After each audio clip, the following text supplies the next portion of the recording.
जब दुबई में स्टेज से ऐलान किया गया कि इस साल का ग्लोबल टीचर अवार्ड मैंने जीता तो मुझे ज़्यादा हैरानी नहीं हुई, क्योंकि मुझे पहले ही अंदाज़ा था कि मेरे अलावा जिन 9 लोगों को इस अवार्ड के लिए शॉर्ट लिस्ट किया गया है, उनमें से किसी उस्ताद की जिद्दोजहद और मुश्किलात की कहानी मेरी जैसी नहीं। कहना है पंजाब के ज़िला गुजरांवाला की रिहायशी रिफत आरफ का, जिन्हें यूनिसेफ के तावन से बरकी फाउंडेशन ने 12 बरस ग्लोबल टीचर अवार्ड से नवाजा। इस अवार्ड के तहत उन्हें 10 लाख की इनामी रकम भी मिलेगी। ये रकम उन्हें 10 साल के दौरान अदा की जाएगी, यानी हर बरस $1 लाख। रिफत आरफ ने बताया कि वो सिर्फ 13 बरस की उम्र में ही उस वक्त उस्ताद बन गई थी जब स्कूल में टीचर्स की मारपीट और डांट डपट के बायस उन्होंने स्कूल को खैरबाद कहा। आइए उनकी कहानी उन्हीं की ज़बानी सुनते हैं।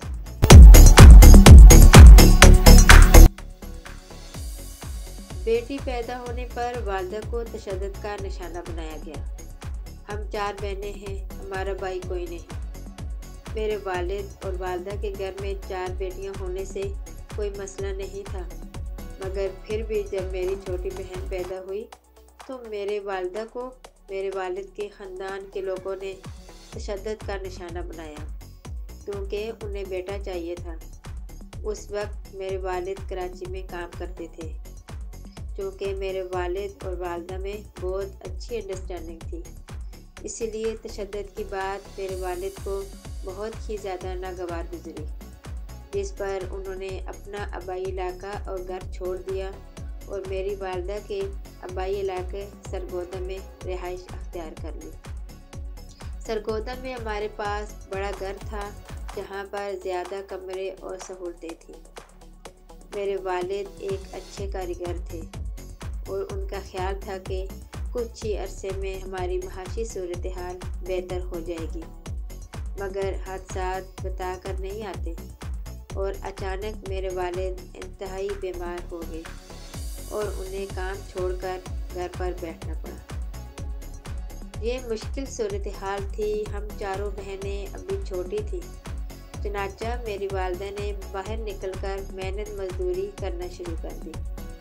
वो लोगों के घरों में काम काज करती थी और उसके अलावा खाना वगैरह भी बनाती थी। उन्हें जो काम भी मिलता था वो करती थी।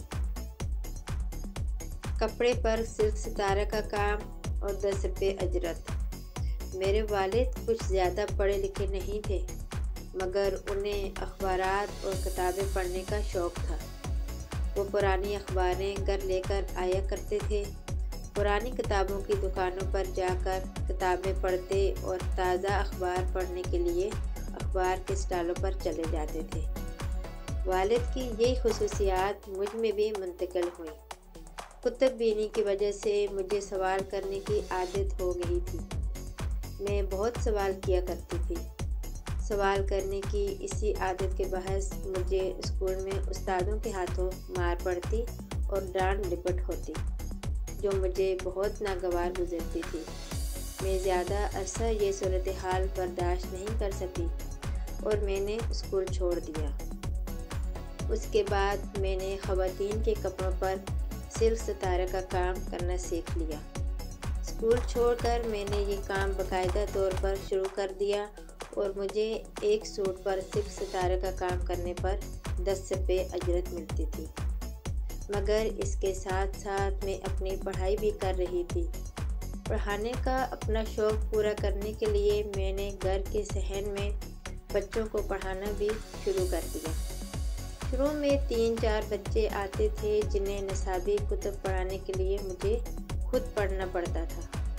मुझे स्कूल में सवाल करने पर मार पीट का सामना था, मगर मैं बच्चों की हौसला अफजाई करती थी कि वो सवाल करें। जब वो सवाल करते तो अक्सर उनका जवाब तलाश करना पड़ता था। इसी दौरान मैंने सन 2000 में प्राइवेट मैट्रिक कर लिया, जिसके बाद मेरी पहली मुलाजमत की राह हमवार हो गई। पहली मुलाजमत और 2000 रुपये माहवार तनख्वाह जब मैंने मैट्रिक कर लिया तो इसके बाद मुलाजमत की तलाश शुरू कर दी। कुछ ही अरसे में मुझे एक कंपनी में इस्तकबालिया डिस्क पर मुलाजमत मिल गई, जहां मेरी तनख्वाह 2000 रुपये थी। इस मुलाजमत के दौरान भी मैं अपने घर के स्कूल में बच्चों को पढ़ाती और साथ साथ प्राइवेट एफए की तैयारी करती। सन 2003 में जब प्राइवेट एफए कर लिया तो इसी कंपनी ने मेरी प्रमोशन हुई और तनख्वाह भी अच्छी बेहतर हो गई।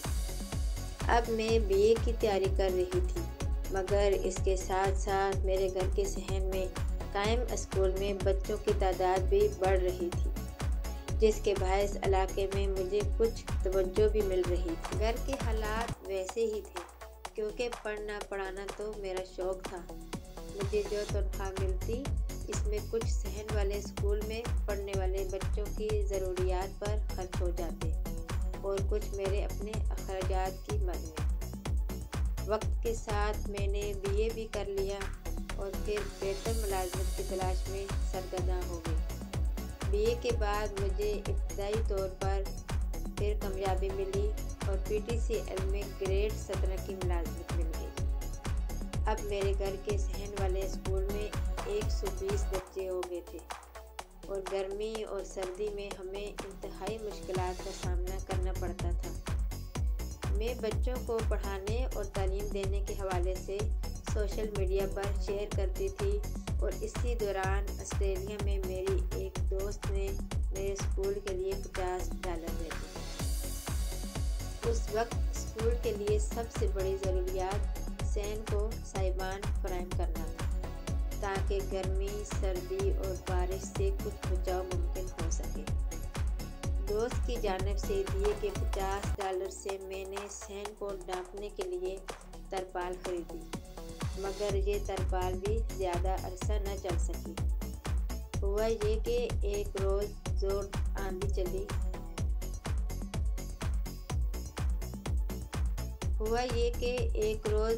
की आंधी चली और तरपाल अपने बांसों समेत उड़ गई थी। उसके बाद मैंने अपनी वालदा के साथ मिलकर मुख्तलिफ कपड़ों को जोड़कर तरपाल जैसी ही एक चीज़ तैयार की और इसको लगाया, और जब तेज़ आंधी और बारिश होती तो मैं और मेरी वालदा इसको पकड़कर खड़े हो जाते कि कहीं ये उड़ न जाए और दोबारा हमें नुकसान न हो। पीटीसीएल में नौकरी की वजह से मुझे सोशल मीडिया के बेहतर इस्तेमाल का पता चल चुका था। इस दौरान मुझे पता चला कि वर्ल्ड प्लस ने ख़वातीन की जदोजहद की कहानियों पर एक मुकाबला रखा है। पहले तो मैंने दिलचस्पी नहीं ली, मगर बाद में मैंने इस मुकाबले में हिस्सा लिया तो इसमें मुझे पहला इनाम मिला और इसके साथ सोशल मीडिया पर ख़वातीन के हवाले से काम की भी ऑफ़र हुई। ये मेरे लिए अपने सैन स्कूल के अखराजात पूरे करने का एक अच्छा मौका था, चुनांचे मैंने ये ऑफ़र कबूल कर ली। सोशल मीडिया पर देखने वालों ने, मेरे कुछ दोस्तों ने मज़ीद रकम जमा की, जिससे मैंने अपने घर के साथ किराए पर जगह लेकर वहाँ पर तालीम और तरबियत का अदारा कायम करना शुरू कर दिया। इस अदारे में वोकेशनल सेंटर और कंप्यूटर सेंटर भी कायम कर लिया। ये वो वक्त था जब मेरे काम को शनाख्त मिलने लगी थी, मगर इसके साथ साथ के मसाइल और इंतहाई मुश्किलात भी पैदा हो रही थी। अब मैंने एक और नज़दीकी गांव में वहां की ज़रूरत के मुताबिक 50 बच्चों के लिए अलग से स्कूल कायम किया। स्कूल वोकेशनल सेंटर से सब कुछ किराए की इमारतों में है। ये सब अखराजात बमुश्किल ही पूरे होते हैं, मगर पूरे हो रहे हैं। इस अवार्ड के मिलने के बाद ख्वाहिश पैदा हुई कि मैं एक मॉडल स्कूल बनाऊं।